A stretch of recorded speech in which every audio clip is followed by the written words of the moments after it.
and other federal agencies have raided his houses. Do you have those tapes? Again, I can't discuss the specifics of our law enforcement operations related to Mr. Epstein or Ms. Maxwell, but obviously we had very active investigation related to both of them. But whether it extends to other people, I'm not sure that's something that I can comment on. A suit was filed yesterday. Senator Kennedy. Sorry, Martin. Mr. Director, welcome. I bet you just love talking about where to put the FBI building, don't you? Probably one of your favorite topics. I've got two questions. Number one, if you took the major Mexican drug cartels, which also traffic people into the United States, and turned them upside down and shook them, President Lopez Obrador would fall out of their pockets, wouldn't he? Well, I don't know that I can comment on a specific individual's corruption other than through cases that we bring, but I understand the point that you're making, for sure. We're not getting much cooperation out of Mexico, are we?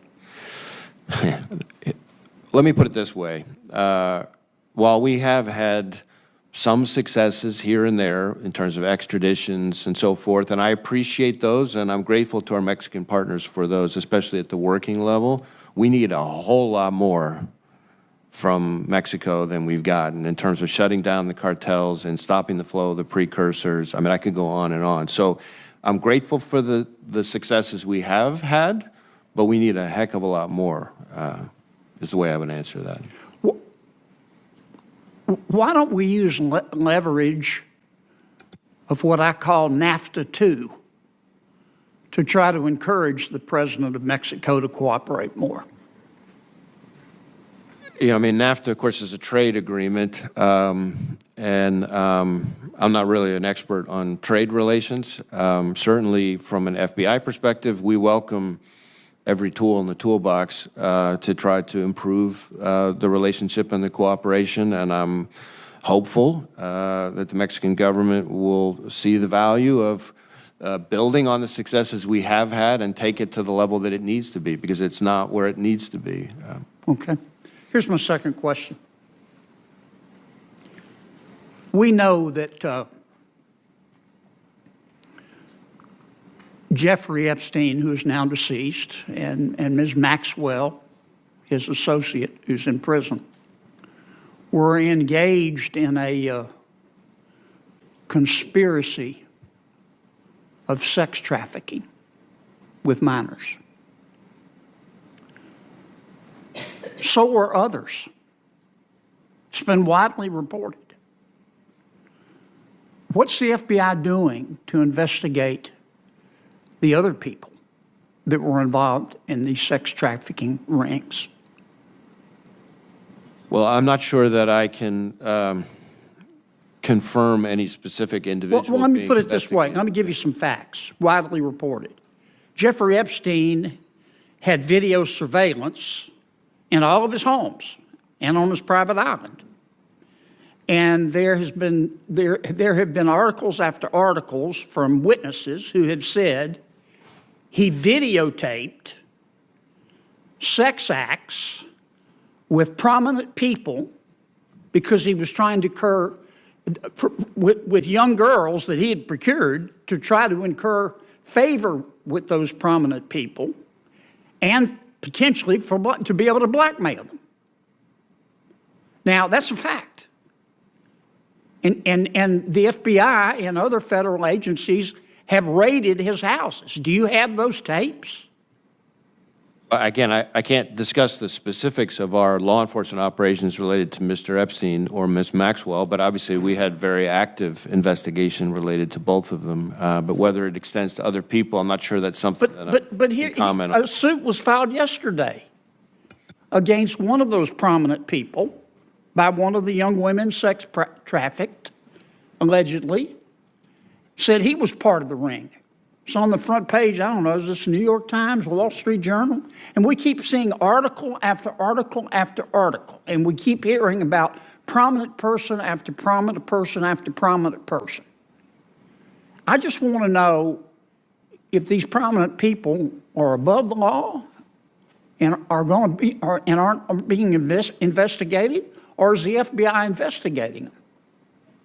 Well, no one is above the law, number one. As to whether specific people are being investigated, that's not something that I, as I'm sure you can appreciate, can engage on here. We've devoted significant resources to the investigation. Is it ongoing? I'm not sure there's anything I can share with you on that, but let me see if we can get back to you and provide a little more Well, for information example, about these allegations in this lawsuit, the civil action. Yeah, I haven't seen You ought to read the it. article. It'll trigger your gag reflex. Is the FBI going to investigate that? Well, again, I haven't seen the article, but I would be happy to take a look at it and take it back and see if it's part of something I'd we're just already like to working on. know, I share your. yeah, is the FBI still investigating this, or are these prominent people going to go scot-free? I'm not sure that I can tell you whether or not there is ongoing work being devoted to this. I would be happy to take a look at the specific article. I share your disgust at Mr. Epstein's conduct and Ms. Maxwell's conduct. And others. The whole operation. Okay, thanks, Madam Chair. Sorry, Martin. Mr. Director, it seems to me that some people should not have power. I don't care how smart they are. I don't care how experienced they are. They just don't have enough maturity or morality or ethics to exercise power. And I am talking, of course, about your predecessor. You have been a significant improvement. Unlike my experience with you, and what I've observed is that unlike your predecessor, you're not egomaniacal, and you're not egocentric, and you're not a self-aggrandizer. You don't run around like your predecessor going, look at me, look at me. You don't leak to the press like the Titanic. And I know that's a low bar, but I appreciate it. You talk a lot about 38,000 women and men in the FBI, the vast majority of whom do an extraordinary job, and I agree with that. Most of those women and men that you're talking about are in your field offices. I'm not saying there aren't some in the Washington office. But the problems we've had with the FBI over the past decade, you've alluded to them, have come primarily out of the Washington office. I listened carefully to your recitation of your efforts to clean that up. But I think most fair-minded Americans still wonder if there has been real accountability in all cases. And that's the spirit in which I'm going to ask you these questions. Who made the decision at the FBI to raid Mar-a-Lago for those documents?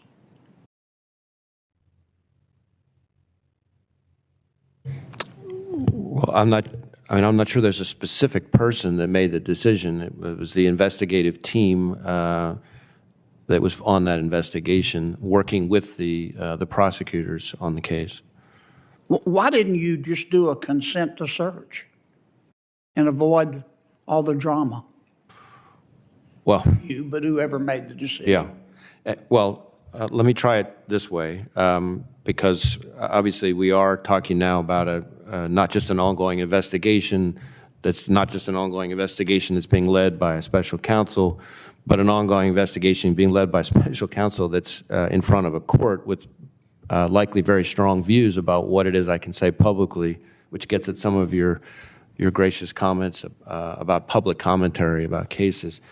But I think if you, in that particular instance, if you look at the affidavit in support of the search warrant, and more importantly, the pleadings that were filed by the prosecutors in the case. They lay out in a very detailed way all the efforts that were made to ensure compliance short of proceeding to a search, as well as now has been charged, actual obstruction of justice. And so, in my experience, again, speaking more generally now, both as a line prosecutor and now as FBI director, when it comes to obtaining classified information, retrieving it, we typically pursue the least intrusive means possible, but if those don't work, and certainly if there's obstruction of justice, which in this case, as found by a probable cause standard by the judge, then it's pretty typical to resort to a search warrant.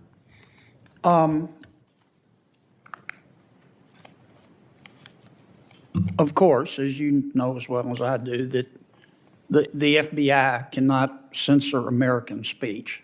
Talks about abridging speech, that our First Amendment does.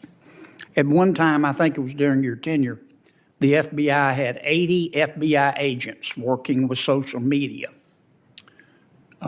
encouraging social media to take down accounts and remove, quote, disinformation and election interference.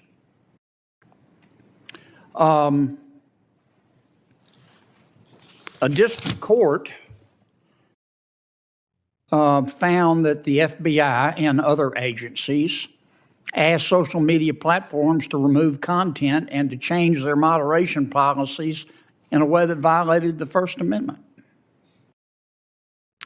And it went up to the Fifth Circuit. The Fifth Circuit limited the injunction, but here's what the Fifth Circuit said.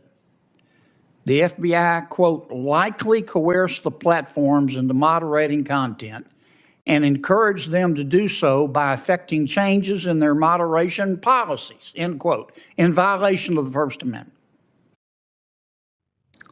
The FBI agreed with the plaintiffs that, quote, I'm quoting the Fifth Circuit, federal agents ran afoul of the First Amendment by coercing and significantly encouraging social media platforms to censor disfavored speech, including by threats of adverse government action, like antitrust enforcement and legal reforms. That's serious. Is the Fifth Circuit wrong? Well, as you may know, first off, let me just say the opinions talk about a whole bunch of other executive agencies besides the FBI, and I'm not going to speak to what the other agencies did or didn't do. But well, you weren't the only one. It was the White House. It was Homeland Security. But your folks were there too, all 80 of them, 80 agents. Well, but combing social media every day, calling Twitter, calling Facebook, take that down. Get rid of that account. And it wasn't just on election interference. It was on COVID vaccines. It was on lockdowns. So a couple things, and I appreciate the opportunity to clarify this.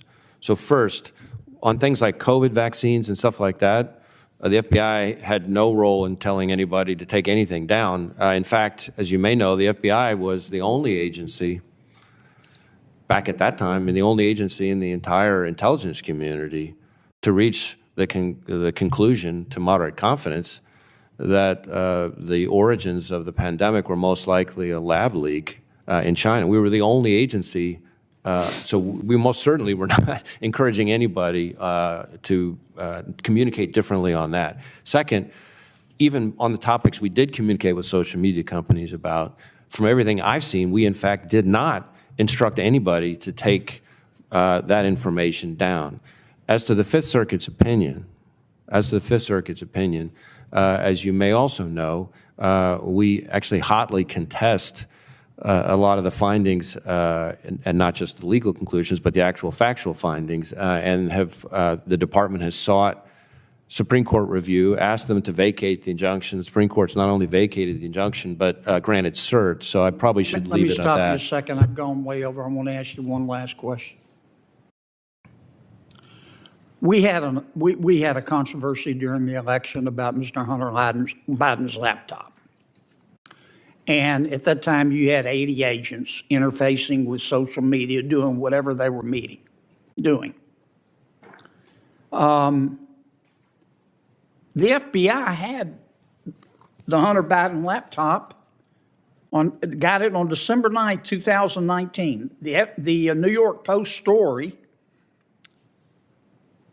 which a lot of the social media companies at the suggestion of government took down, the story came out on 10/14/2020. Why didn't the FBI just say, hey, the laptop's real? Why didn't you just tell everybody the laptop's real? We're not vouching for what's on it, but it's real. This isn't a fiction. Well, as you might imagine, the FBI cannot, especially in a time like that, be talking about an ongoing investigation. Second, I would tell you that at least my understanding is that both the FBI folks involved in the conversations and the Twitter folks involved in the conversations both say that the FBI did not direct Twitter to suppress. But others particular were story. in government.